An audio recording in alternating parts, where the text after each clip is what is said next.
স্বামী কে? স্বামীর সম্মান বোঝেন আপনি? স্বামী কে? যার ব্যাপারে নবী সাল্লাল্লাহু আলাইহি ওয়াসাল্লাম বলেছেন, আমি যদি আল্লাহ ছাড়া অন্য কাউকে সেজদা করতে বলতাম, তাহলে মেয়েদেরকে বলতাম তারা যেন স্বামীদেরকে সেজদা করে। আপনাকে আমি কিভাবে বুঝাবো স্বামী কে? স্বামীর মর্যাদা কোথায়? এগুলো কি ইসলাম মেয়েদেরকে ডমিনেট করছে এগুলো দিয়ে? কেন? এই স্বামী আপনার জন্য সারাটা জীবন ক্ষয় করে ফেলে।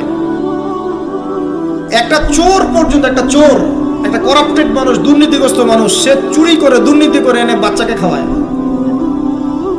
একটা ধর্ষক পর্যন্ত ওর মেয়েকে আদর করে। পুরুষ মানুষ কি জিনিস কেমন করে বুঝবেন? সারাটা জীবন ক্ষয় করে ফেলায়।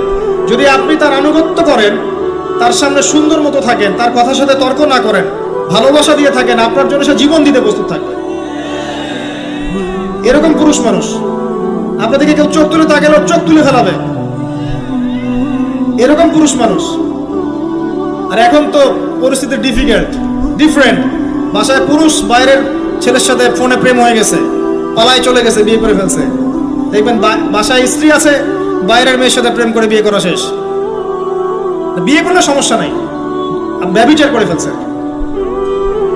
বিয়ে সে করতেই পারে, সে যদি সমতা রক্ষা করতে পারে, সেটা তার ডিফারেন্ট ইস্যু, এটা অন্য ইস্যু।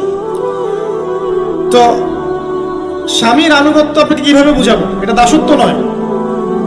নবী সাল্লাল্লাহু আলাইহি ওয়াসাল্লাম বলেছেন, কোন স্বামী যদি কোনো স্ত্রীকে চায়, তার প্রয়োজনের জন্য চায়, মহব্বতের জন্য, স্ত্রী যদি চুলায় রান্না করতে থাকে, ওই রান্না ফেলে দিয়ে তাকে আসতে হবে।